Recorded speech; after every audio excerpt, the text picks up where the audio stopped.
America और Iran के बीच तनाव एक बार फिर बढ़ गया है। राष्ट्रपति डोनाल्ड ट्रंप ने युद्ध विराम खत्म होने का ऐलान करते हुए कहा कि अब किसी भी तरह की बातचीत नहीं होगी। इसके बाद दोनों देशों के बीच हालात और ज्यादा गंभीर हो गए हैं। अमेरिका ने ईरान के 80 से ज्यादा सैन्य ठिकानों पर एयर स्ट्राइक करने का दावा किया है। कार्रवाई के बाद मध्य पूर्व में तनाव चरम पर पहुंच गया है। दुनिया भर की नजर अब दोनों देशों के अगले कदम पर टिकी हुई है। अमेरिका ईरान तनाव का असर भारतीय शेयर बाजार पर भी दिखा। सेंसेक्स करीब 1600 अंकों से ज्यादा टूट गया और निवेशकों को भारी नुकसान उठाना पड़ा। बाजार में पूरे दिन बिकवाली का दबाव बना रहा। प्रधानमंत्री नरेंद्र मोदी ने इंडोनेशिया के प्राचीन शिव मंदिर में पूजा अर्चना की। इस दौरान भारत और इंडोनेशिया के बीच कई अहम समझौतों पर भी हस्ताक्षर हुए। दोनों देशों ने आर्थिक और समुद्री सहयोग बढ़ाने पर सहमति जताई। भारत और ब्रिटेन के बीच फ्री ट्रेड एग्रीमेंट 15 जुलाई से लागू होने जा रहा है। इसके बाद ब्रिटेन से आने वाली कई कारें, व्हिस्की और दूसरे आयातित उत्पाद पहले के मुकाबले सस्ते हो सकते हैं। हवाई यात्रियों के लिए अच्छी खबर है। गृह मंत्री अमित शाह ने एयरपोर्ट पर चेक इन, सुरक्षा जांच और इमिग्रेशन प्रक्रिया को और तेज व आसान बनाने के निर्देश दिए हैं। आने वाले समय में लंबी कतारों से राहत मिल सकती है। प्रधानमंत्री नरेंद्र मोदी आज 3 दिवसीय ऑस्ट्रेलिया दौरे पर अहम बैठकों में हिस्सा लेंगे। इस दौरान भारत और ऑस्ट्रेलिया के बीच व्यापार, रक्षा और रणनीतिक साझेदारी को और मजबूत करने पर चर्चा होगी। दोनों देशों के कई महत्वपूर्ण समझौतों पर भी नजर रहेगी। भारत की जीडीपी को लेकर आईएमएफ ने नया अनुमान जारी किया है।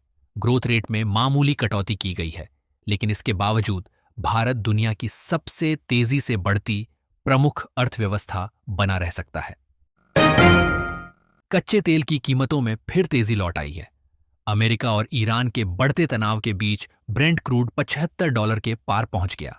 इसका असर आने वाले दिनों में पेट्रोल डीजल पर भी पड़ सकता है। बिहार पुलिस में सब इंस्पेक्टर बनने का शानदार मौका है। बीपीएसएसएससी ने 150 पदों पर भर्ती के लिए आवेदन प्रक्रिया शुरू कर दी है। इच्छुक उम्मीदवार आज से ऑनलाइन आवेदन कर सकते हैं। पंजाब और हरियाणा हाईकोर्ट में क्लर्क के 1250 पदों पर भर्ती के लिए आवेदन की आज आखिरी तारीख है। जिन्होंने अब तक फॉर्म नहीं भरा है, वे जल्द से जल्द आवेदन पूरा कर लें। अब एंड्रॉयड मोबाइल यूजर्स का 15 GB फ्री गूगल स्टोरेज पहले से जल्दी भर सकता है। कॉल हिस्ट्री, एसएमएस और दूसरे बैकअप भी अब इसी स्टोरेज में जुड़ेंगे। जरूरत पड़ने पर अलग से स्टोरेज खरीदना होगा। इंग्लैंड ने तीसरे टी20 मुकाबले में भारत को 125 रन से शिकस्त दी है। टीम इंडिया 202 रन के लक्ष्य के जवाब में सिर्फ 76 रन पर आउट हो गई। इसके साथ ही ये टी20 इंटरनेशनल में भारत की रनों के अंतर से सबसे बड़ी हार बन गई। सरकार ने नीट परीक्षा में बड़ा बदलाव करने का फैसला लिया है। साल 2027 से परीक्षा कंप्यूटर आधारित होगी और इसे कई दिनों में आयोजित किया जाएगा।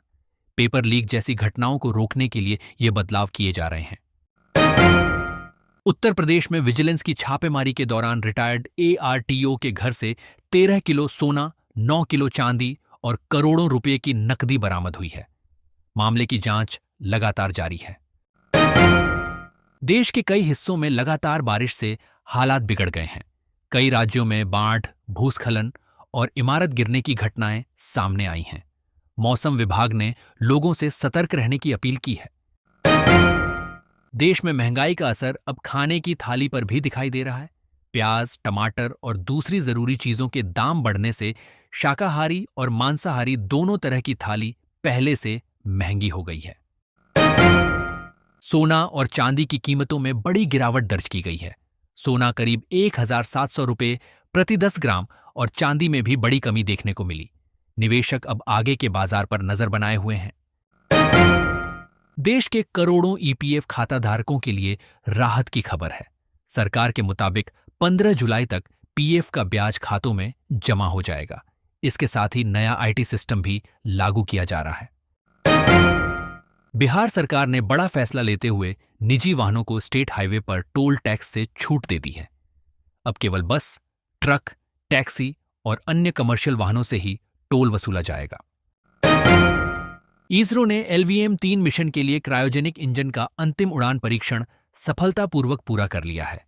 इस सफलता के बाद आने वाले अंतरिक्ष अभियानों को नई मजबूती मिलने की उम्मीद है। देश में डार्क स्टोर का कारोबार तेजी से बढ़ रहा है। पिछले 1 साल में इनकी संख्या करीब 1.5 गुना हो गई है।